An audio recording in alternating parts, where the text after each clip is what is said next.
Jadi kita teruskan pula kepada kita nak memahami.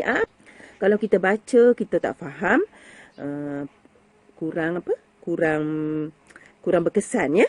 Sebab apa ayat Al-Quran ni Allah bagi turunkan kepada kita umat manusia ya, melalui Rasulullah SAW untuk kita faham, untuk kita amal. Jadi macam mana kalau kita nak amal kalau kita tak faham? Kita tak anak-anak.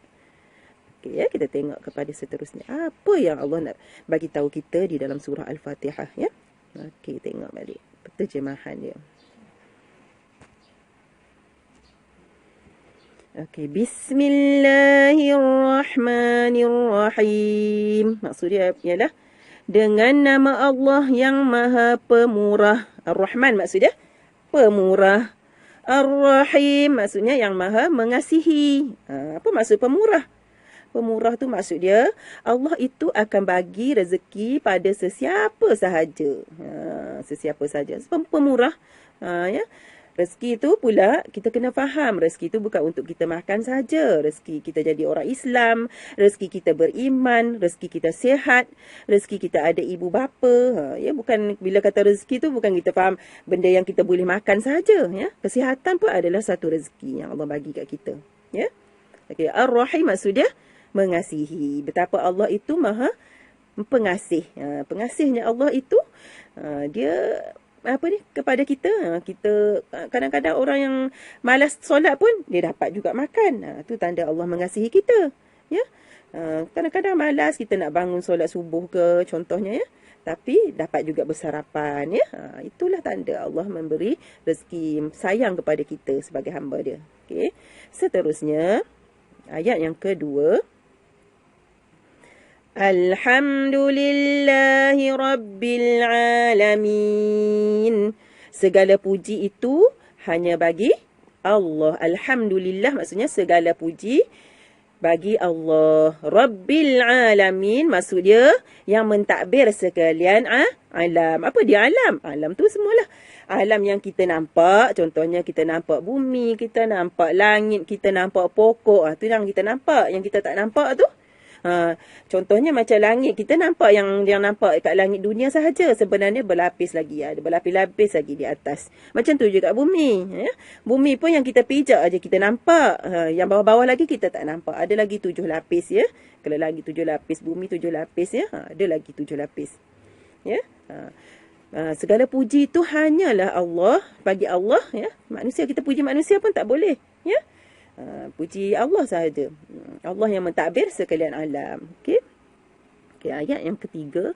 Ar-Rahmanir-Rahim. Dia sebut lagi. Ar-Rahman, Ar-Rahim. Yang Maha Pemurah lagi Maha Mengasihi. Macam Ustazah kata tadi. Ya? Allah itu bersifat yang Rahman. Bersifat pemurah. Beri rezeki, beri apa macam-macam dekat kita. Dan Maha Mengasihi. Dan Allah sangat mengasihi hambanya. Kadang-kadang orang yang berdosa pun dia senang-lenang hidup kat dunia ya. Padahal dia memijak bumi yang Allah buat, tapi dia masih lagi melakukan dosa-dosa, masih lagi melakukan benda yang Allah larang ya. Itu tanda Allah mengasihi. Allah tak hukum dia tiba-tiba. Ya, contohnya kalau orang apa sajalah orang tak sembahyang, Allah terus murka, jadi apa-apa kat dia tak jarang dengar sekarang. Kalau zaman dulu umat-umat Nabi yang dulu kadang-kadang memang nampaklah balasan yang Allah bagi tu nampak nyatalah dekat dunia lagi dah dapat balasan. Contohnya kita pernah dengar kan cerita-cerita daripada contohnya orang yang durhaka pada ibu bapa, dibertukar jadi batu. Mungkin ada kebenaran dia ya pada umat-umat yang dululah. Kalau zaman sekarang ni tak berapa ada. Mungkin lah kalau ada pun cerita-cerita bahawa macam contoh orang yang dimukai Allah kan, yang derhaka pada ibu bapa, hidup dia tak senang, tak berkat ya, tak tenang, itulah ya. Itu. Okey, seterusnya ayat keempat. Maliki yaumiddin. Malik tu maksud dia raja. Raja tu kalau bagi manusia, kalau bagi Allah ni yang Maha menguasai pemerintahan, yang menguasai hari Yaumiddin, maksud dia hari pembalasan. Apa dia hari pembalasan? Bila? Kita tak tahu ya. Tapi akan ada hari pembalasan di mana akan terjadinya hari kiamat. Itu semua nyata. Apa bukti dia? Terdapat dalam ayat-ayat Al-Quran yang menceritakan tentang akan adanya hari hari kiamat, hari pembalasan. Kenapa dia panggil Yaumiddin, hari pembalasan? Sebab pada masa itulah amalan-amalan kita yang kita buat dekat dunia ni akan Allah kirakan. Allah kira satu persatu. Walaupun kita buat perkara tu kecil aja. Kadang-kadang di depan manusia tu, bagi manusia tu mungkin kebaikan yang kita buat tu manusia tak nampak. Ataupun kejahatan yang kecil saja, kita sakitkan hati orang sikit aja, kita rasa tak ada apa-apa lah. Tetapi Allah nampak, ya. Allah akan bagi balasan kat kita walaupun kita tak nampak kebaikan ataupun kejahatan, ya. Itu hari pembalasan. Okey, seterusnya, Iyyaka na'budu wa iyyaka nasta'in. Iyyaka na'budu, hanya kepada Engkau kami beribadah. Beribadah maksudnya kita buat ibadah, ya. Ibadah kamu akan belajar dalam pelajaran fiqh. Ibadah, ada ibadah yang umum, ada ibadah yang khusus, ya, ibadah. Kalau ibadah yang umum tu macam contoh kita buat baik pada ibu bapa, buat baik pada kawan-kawan, itu namanya ibadah yang umum. Segala kebaikan yang kita buat kat dunia dinamakan ibadah. Kalau ibadah yang khusus, contohnya kita solat. Itu ibadah khusus lah. Kita puasa, pergi haji, itu ibadah khusus. Ibadah khususnya. Kalau ibadah yang umum tu, segala perbuatan yang baik itu dinamakan ibadah. Kepada siapa kita ibadah? Kita buat ibadah? Iyyaka na'budu, kepada Allah. Ya, kepada Engkau tu. Iyyaka, ka tu maksud dia hanya kepada Engkau. Engkau tu ialah ialah Allah Subhanahu wa ta'ala. Wa iyyaka nasta'in, dan hanya kepada Engkau. Nasta'in tu maksud dia memohon pertolongan. Memanglah kita dekat dunia kita minta tolong ibu bapa kita kan. Contohnya kita sakit, kita minta tolong ibu bapa, ya. Tapi hakikatnya kalau kita minta tolong pun, kalau Allah tak makbulkan, maka tak sihatlah kita. Kita pergi jumpa doktor kan, kita minta tolong doktor ubatkan kita, tapi hakikat sebenarnya kalau Allah tak sembuhkan kita, maka kita tak akan sembuh, ya. Itulah kat sini kita kena pegang benda tu, ya.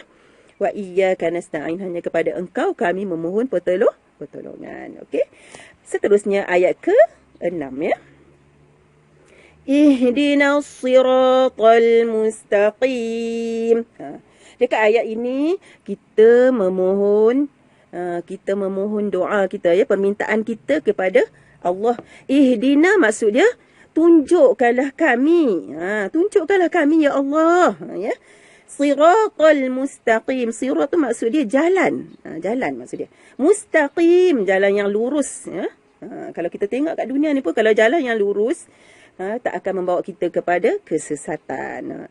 Jadi siratal mustaqim dekat surah ini, apa maksud dia? Allah terangkan dekat ayat yang last kali tu. Apa dia siratal mustaqim tu? Apa jalan yang lurus tu? Ya, kita tengok apa dia jalan yang lurus tu. Okey. Siratal ladzina an'amta alaihim. Iaitu jalan yang sirat maksud dia jalan, alladzina maksud dia yang, an'amta maksud dia ialah orang-orang yang engkau berikan nikmat ke atas mereka, ya. Orang-orang yang terdahulu lah, orang-orang soleh yang terdahulu, ya. Siratal ladzina an'amta alaihim ghairil maghdubi, yang tidak engkau murkai. Kita tengok contoh-contoh orang-orang soleh lah zaman-zaman sahabat, zaman-zaman sebelum Nabi Muhammad, ya. Zaman-zaman orang-orang soleh lah, Nabi-Nabi sebelum Nabi Muhammad. Allah bagi tunjukkan mereka jalan yang lurus, bagi nikmat kepada mereka yang tak dimurkai. Jalan yang lurus maksud dia orang yang beriman lah, ya. Siratal ladzina an'amta alaihim ghairil maghdub maksud dia tidak dimurkai ke atas mereka, wal alaihim waladdallin, dan tidak sesat. Dallin tu maksud dia yang tidak sesat, ya, yang tidak sesat lah, yang ikut syariat, yang ikut Islam, ya. Orang yang beriman lah, jalan-jalan orang yang soleh, orang yang beriman, orang yang baik, ya. Jalan yang lurus, dan pengakhiran kepada kita yang berbuat kebaikan adalah nikmat syurga yang Allah sediakan kepada kita. Mudah-mudahan bila kita memahami surah Fatihah ni, kita banyak-banyakkan beramal, baca. Sebab apa? Dalam tu dia ada satu doa yang sangat penting untuk kehidupan kita dekat dunia, ya. Ihdinas siratal mustaqim, siratal ladzina an'amta alaihim ghairil maghdubi alaihim waladdallin. Amin, ya. Okey, alhamdulillah.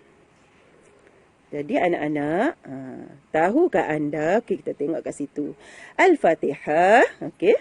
Al-Fatihah adalah Tahukah anda, Al-Fatihah adalah rukun solat yang wajib dibaca ketika menunaikannya. Ya, suratul Fatihah ini kenapa dia kata penting? Kenapa penting kita baca dengan betul? Itu anak-anak. Ya, sebab apa? Sebab surah Fatihah ini adalah wajib. Maknanya kalau kita tak baca surah Fatihah di dalam solat kita tak berguna, solat kita tak diterima. Ya. Jadi kenalah baca betul-betul, baca dengan elok, jangan salah sebut, ya. Sebab apa? Dalam dalam surah-surah dalam Al-Quran dia bahasa Arab. Ya, bila kita sebut salah huruf, contohnya kita sebut ha pergi jadi ha, ya. Ha jadi ha, salah lah, ya. Huruf kaf jadi qaf, salah. Jadi bila salah dia akan berubah makna. Jadi kita akan berdosa, ya. Jadi solat kita tak diterima, tak berguna kita solat, ya. Semua itu berkaitan dengan amalan wajib kita, ya. Jadi, Ustazah harap anak-anak dapatlah memperbaiki cara bacaan surah Al-Fatihah. Ya, banyakkan latihan menyebut di rumah. Bukan sekali saja, ya. Macam contoh Ustazah minta tugasan, anak-anak buat sekali je, lepas tu tak payah dah. Tak mau macam tu.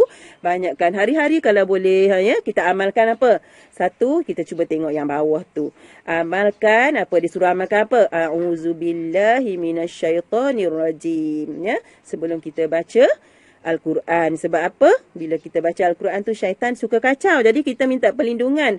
A'udzubillahi minasyaitonirrajim. Maksudnya aku berlindung dengan Allah daripada syaitan yang direjam. Boleh juga kita baca dari sebelum kita melakukan sesuatu. Bukan sahaja bila kita nak baca Al-Quran, kita nak buat perkara apa sahaja, kita baca dulu. Sebab apa? Syaitan dia sentiasa menggoda kita, sentiasa mengganggu kehidupan kita, ya. Sebab apa? Sebab dia nak kawan masuk dalam neraka nanti, ya. Jadi, dan satu lagi elok amalan kita ialah membaca Bismillahirrahmanirrahim sebelum kita melakukan kerja. Apa-apa kerja, contohnya nak mula belajar, nak mula tengok video belajar, baca bismillah dengan auzubillah, supaya kita sentiasa dilindungi dan kita buat tu, apa yang saja yang kita buat jadi ibadah dekat kita, ya.